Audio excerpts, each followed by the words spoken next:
दुनिया में बिना किसी कमाते पुरुष के जीवन में बिताना कितना मुश्किल होता है और ख़ास करके किसी गृहिणी के लिए ये बात कुछ महीनों पहले ही विधवा हुई कमला से बेहतर कौन जान सकता है। कार एक्सीडेंट में पति की मृत्यु के बाद कमला पर जो जैसे दुखों का पहाड़ टूट पड़ता था।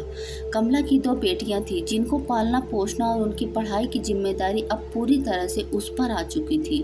उसके पति की थोड़ी बहुत सेविंग्स जो भी थी महीनों से अब शून्य हो आई थी। भगवान जैसे उसकी कड़ी परीक्षा लेने पर तुला था, क्योंकि ले देकर उसके पास एक ही कमाई का जरिया था जो थी उसकी गाय, पर वो भी किसी बीमारी से मर चुकी थी।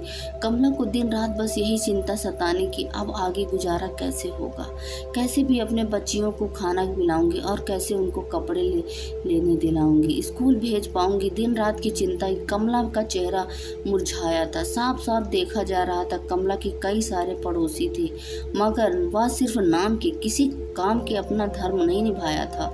इसमें एक पड़ोसी टीचर थे जो कमला की परिस्थिति में भली भांति वाकिफ थे। एक दिन इस टीचर ने कमला को अपने पास बुलाया और समझाया, देखो कमला, कुछ दिनों के लिए अगर मैं तुम्हारी मदद कर भी दूं तब भी इससे तुम्हारा कोई भला ना हो पाएगा। अगर तुम्हें अपनी परिस्थिति बदलनी है तो तुम्हें खुद ही इससे बदलाव लेना पड़ेगा। कमला ने बड़ी निराशा भरी आवाज में पूछा, भला मैं क्या कर सकती हूँ? मेरे पास तो कोई नौकरी भी नहीं है। टीचर ने कहा, नहीं नहीं नहीं कमला, मैं तुम्हें नौकरी के लिए नहीं कह रहा हूँ। मैं जानता हूँ कि तुम कढ़ाई बुनाई का काम बहुत अच्छा करती हो। बस एक काम में अपना मन लगा दो, जितना ज़्यादा पाओगे उतना यह काम करें। इसके अलावा तुम बाकी फालतू के खर्चे जैसे चाय का खर्चा कम कर दो। इसके बजाय तुम लोग दलिया का पानी उबाल कर पी सकते हो। इससे चाय से होने वाले नुकसान भी बचोगे। यह दलिया का पानी भी सेहत के लिए अच्छा होता है।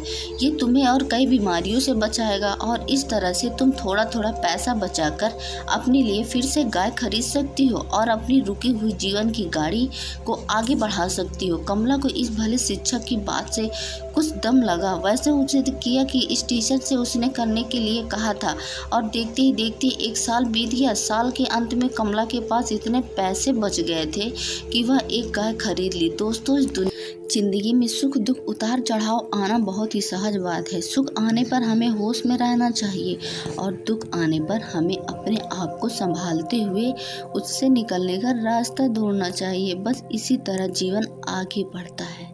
तो प्लीज़ अगर स्टोरी पसंद आई हो ना तो एक लाइक और सब्सक्राइब, और चैनल में न्यू हो तो सब्सक्राइब जरूर करें।